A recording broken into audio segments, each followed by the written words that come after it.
Welcome to Life Stories, where one woman walked into a room she was meant to belong in only to be told, with a smile, that her name didn't exist. What happens when quiet dignity meets institutional erasure? When power isn't loud, but strategic and watching? This is not a story about a restaurant. It's about the silent currency of privilege, the architecture of exclusion, and the moment someone decides they won't be invisible anymore.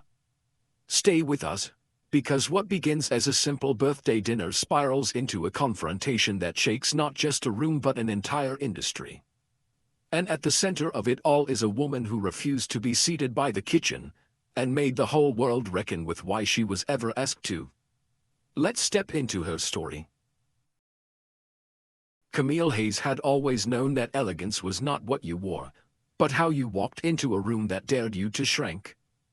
And on that bright April afternoon, stepping out of the Uber in front of Maison Argent, the most exclusive restaurant in Manhattan, she wore her grace like armor. Ivory silk wrapped gently around her frame, her natural curls swept into a low knot. No labels. No diamonds. Just presence. Maison Argent didn't just serve food, it served hierarchy. Reservations were harder to secure than Senate appointments. The kind of place where menus had no prices, and regulars didn't walk in, they were expected. Her husband, Ethan, had mentioned the event with the same offhand confidence he used when purchasing commercial property. "They invited us. I told them we'd come," he'd said 2 weeks ago, reaching for a bottle of wine she didn't remember approving. Camille had raised a brow. He'd smiled, all calm assurance. "You'll enjoy it. It's just for Madison's birthday. 6 years old and already more networked than half of Wall Street." Camille hadn't replied then. What she wanted to say, what she never did, was that she wasn't afraid of rooms like that. She was exhausted by them. Exhausted by the calculation, the micro-expressions, the quiet measuring of her skin before her degrees. But she'd go. Not to perform. Not to impress. She would go because sometimes just being there was the loudest thing you could do. The moment she walked into the chandelier-drenched lobby, Camille felt the shift. It was so subtle most wouldn't notice it: a hitch in the hostess's smile, a flicker in the eyes of the man folding napkins with surgical precision. But she saw it. She always did. The hostess, a blonde in high heels with a tight blazer and tighter judgment, smiled professionally. "Good afternoon. Do you have a reservation?" "Yes," Camille said, her voice smooth. "Under Camille Hayes. My husband reserved a table 7, by the garden window. We were invited by the Whitmores." The woman's smile barely faltered. She flipped through a leather-bound book with the kind of exaggerated calm used on children and problems. "I'm not seeing a reservation under that name." "It's there," Camille replied. "Ethan Hayes. He's one of Gregory Whitmore's real estate partners." There it was, the pause. The internal scramble. The scanning. The unspoken, "She doesn't look like a Whitmore guest. Would you mind waiting to the side, just for a moment?" Camille stepped aside. The music, some ambient jazz track curated for maximum subtlety, continued. So did the flow of patrons. A white couple in muted linen was escorted in. A woman in gold stilettos barely said her name before being led toward the lounge. 10 minutes passed. Then 15. Camille's breath was steady, but her fingers had curled lightly at her sides. And then it happened. "Brielle Stanton," the hostess said with bright cheer. "Welcome back. Your table is ready, table 7. Camille turned sharply. "Excuse me. That table was reserved under my name." The hostess blinked, then smiled, as if to soften what she was about to say. "Ms. Stanton is one of our long-standing clients. There must have been a mix-up." From behind the podium emerged the manager, a man in a slim navy suit and expensive cologne. "Miles Danvers. She recognized him from city business events, always schmoozing the biggest donors and ignoring the rest. He looked her over like a puzzle that didn't belong in the box. "We're happy to seat you near the kitchen. It's quieter there." The words didn't surprise her. The confidence in saying them did. Camille didn't move. "You're offering me the kitchen while someone else sits in my husband's reserved seat." Danvers shrugged, then smiled, the kind of smile meant to appear non-threatening but laced with supremacy. "These things happen. We do our best." Her silence said everything. Until the soft hum of a Lucid Air engine whispered outside. The kind of sound only the rich recognize. The doors of Maison Argent parted again, this time, without pretense. Ethan Hayes entered like a man who didn't ask for attention but received it anyway. Charcoal suit, no tie, precision in every movement. His skin glowed like bronze glass beneath the crystal lights. He didn't look at the guests. He looked only at her. "You've been waiting this whole time." Camille didn't respond. She didn't need to. Her stillness was answer enough. He turned to the hostess. "Why is my wife standing here while someone else is seated at our reserved table?" Danvers stepped forward, already defensive. "Mr. Hayes, there seems to be a misunderstanding. We didn't know this guest was your wife." "And if she wasn't?" Ethan asked quietly. "Would you have still buried her name under your biases?" Danvers opened his mouth. Nothing came out. "She didn't need to be my wife," Ethan continued, louder now, more dangerous. "She only needed to be a person with a reservation. But you looked at her and decided she didn't belong." Whispers moved like wind through the dining hall. A woman at a nearby table put down her glass. A man froze mid-bite.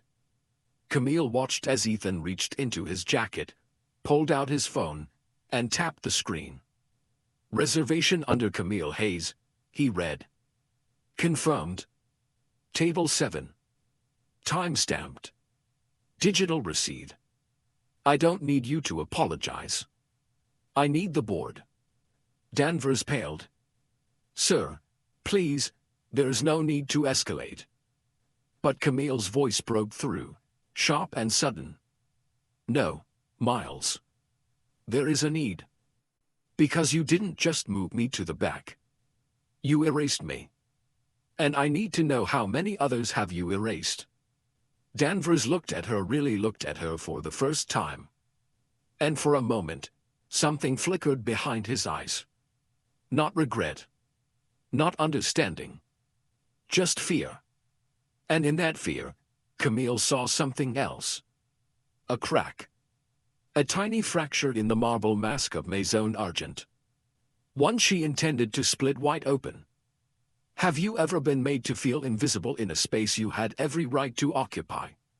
What would you do if you realized silence wasn't survival, it was complicity? Because just beyond the velvet walls of Maison Argent, something was unraveling, and what Camille was about to uncover would not only shake the foundations of a restaurant, but of an entire industry. Camille had never liked the sound of her own heartbeat, too loud, too exposed. But as she sat once again at table 7, the same table that was denied to her just minutes before, she could hear it pulsing in her ears like a distant drum. Around her, the murmurs had quieted, but they hadn't vanished. They lingered in the air like perfume, expensive, unspoken, and heavy. Ethan hadn't left her side. He stood behind her like a monument, silent, unwavering. Not speaking for her, but anchoring her. Miles Danvers had disappeared into the back, probably making frantic calls to someone higher up. Camille didn't care. She wasn't waiting for an apology. She wasn't even sure what she was waiting for. Maybe just a moment to breathe in the space that had tried to exile her. Her water glass trembled slightly as she lifted it. Not from fear. From restraint. "You okay?" Ethan asked, his voice low. Camille stared out through the glass, watching the garden shimmer in the late afternoon light. I don't know. She had spent a lifetime building a voice sharp enough to cut through silence. She'd spoken on ethics panels, published papers that challenged systemic bias, advised senators on inclusive education policy. But nothing had prepared her for the humiliation of being erased with a smile and a shrug. "Did you know?" she asked suddenly. Ethan's brows drew together. "Know what?" "That you own this place." He hesitated, just for a breath too long. "I own a lot of things." Camille turned toward him slowly. "Don't hedge with me, Ethan." He exhaled. "I bought controlling shares 3 years ago. Quietly. I wanted to stay behind the scenes, see how they ran it without knowing who they were serving. And now you know. And now," he said softly, "we burn it down." But Camille didn't smile. Her fingers traced the edge of the napkin. "Do you really think that's justice? Public firings? New systems? What about what they believe?" He sat across from her now, resting his elbows on the table. "What they believe isn't my business. What they do is." She looked away. The line between belief and action wasn't so clean for her. She'd seen too many institutions change their policy while keeping their prejudice. And suddenly, that exhaustion came crashing in bitter, bone deep. Just then, a young black server approached, barely older than her students. Nervous, trying not to make eye contact. He placed 2 fresh glasses of wine in front of them, along with a folded slip of paper. From the kitchen, he whispered, "For you." Camille opened it. The handwriting was tight, like someone who didn't want their hands to shake. Asterisk, "You weren't the first. But maybe you'll be the last." Asterisk. No signature. Her chest tightened. She stood up. Ethan rose instinctively. "I want to see the reservation logs," she said. "What?" "Maison Argent runs everything digitally, right? Then I want to see the override. I want to see exactly what time my name was erased, and who did it." Ethan's eyes narrowed. "You sure you want to do that here?"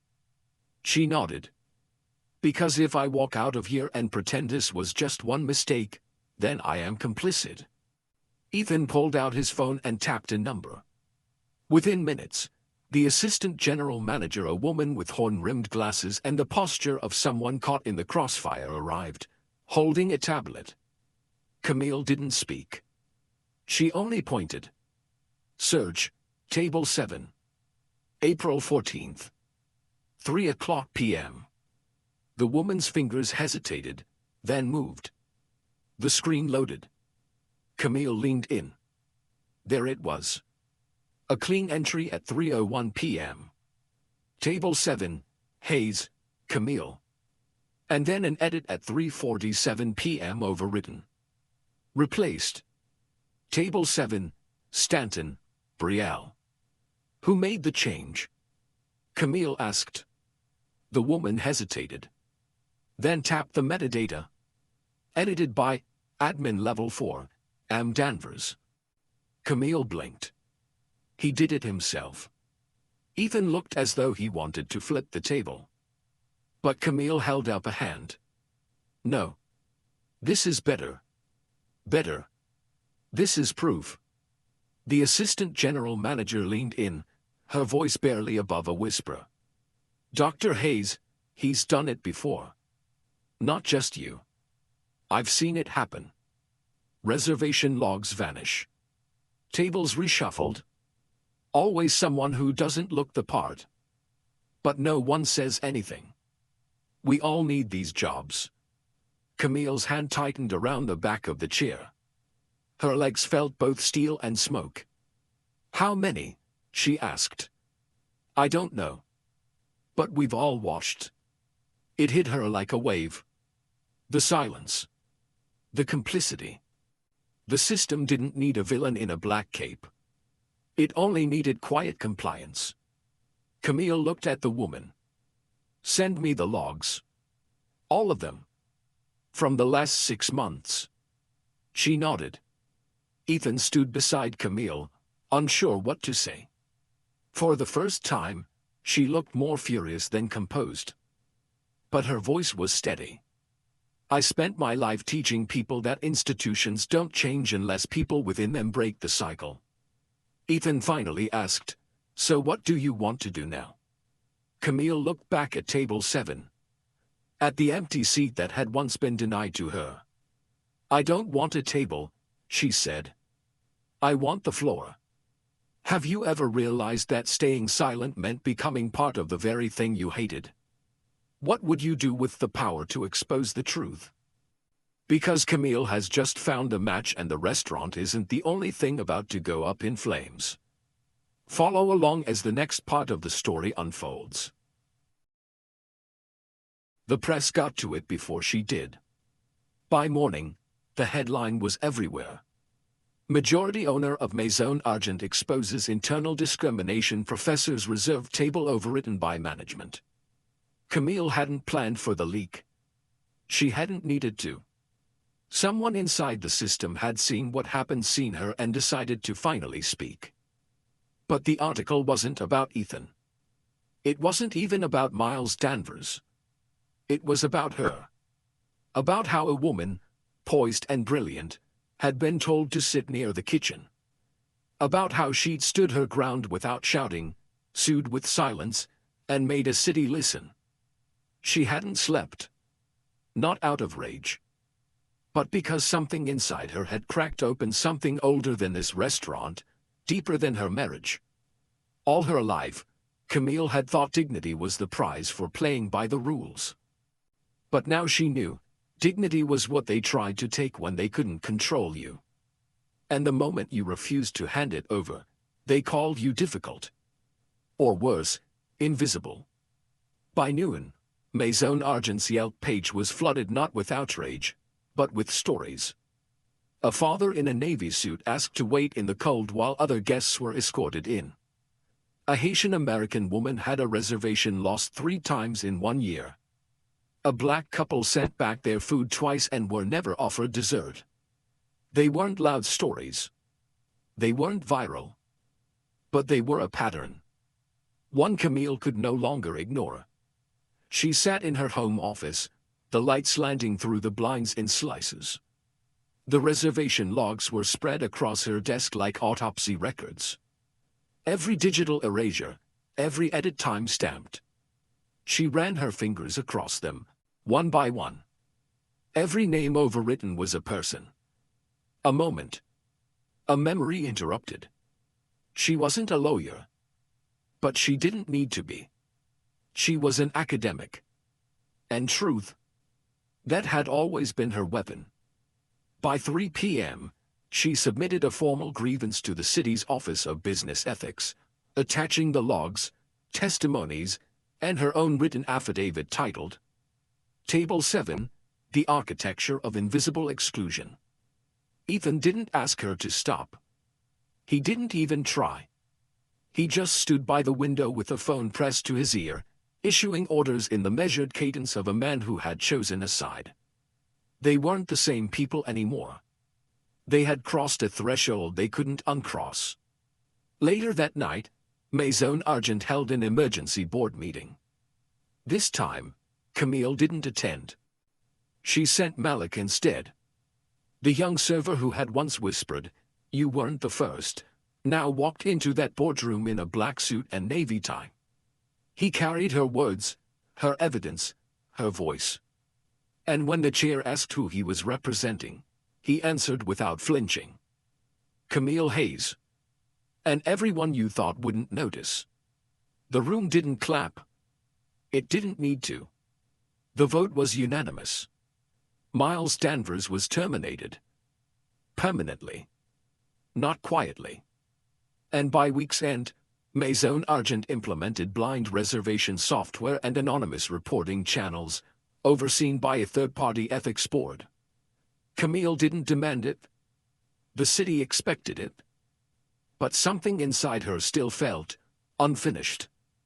It wasn't just about justice anymore. It was about healing. And healing required something more painful than any headline or hearing. It required remembering. So the following Friday, Camille returned. Not to speak. Not to inspect. To dine. She wore navy silk this time. No makeup. No jewelry. Her curls fell around her shoulders like a crown she no longer needed to adjust. The hostess, a new one, soft-spoken with braids pulled neatly back, recognized her immediately. She said nothing performative. Just a simple, "Welcome, Dr. Hayes. Your table is ready." Malik stood nearby, now wearing a name tag that read, Guest Relations Director. He smiled as she passed. Not nervously. Not apologetically. But like someone who had seen change and chosen to stay. Camille reached table 7. It was just as she remembered. Garden view. Candlelit. Quiet. But it wasn't the same. Because this time, the table was ready for her. She sat alone. No fanfare. No entourage. Just the sound of clinking glasses and conversations shifting. She ordered wine. The sommelier didn't ask to see her ID. The server didn't pause when she requested the special. The chef sent out a dish named Legacy. A blend of spices inspired by African, Caribbean, and Southern roots. She didn't ask what it meant. She knew. Halfway through the meal, a staff member approached with a small black envelope. Inside, a card with handwritten script. You reminded us that silence is not neutrality. We see you now. At the end of the evening, as she prepared to leave, Malik appeared again with a framed photo. It was a black and white image. Camille, seated at table 7, that first night, her back straight, her eyes steady. The plaque beneath it read, Where Presence rewrote Policy. Camille didn't cry. She simply touched the glass, then whispered to herself, You didn't need their table. You just needed the world to see why you were never meant to ask for one. As she stepped outside, the air was cooler, the city quieter. But inside her, something had finally stilled. She had not burned it all down. She had rebuilt it. And not just for herself. For every name they tried to erase. For everyone who had ever stood at the edge of a room and wondered if they belonged. What part of this story stayed with you the most, and why? If you loved this story, drop 100 in the comments. Tell us where you're watching from. We love seeing stories connect across the world. And if this story moved you, share it with someone who's ever been told they didn't belong. Thank you for watching Life Stories.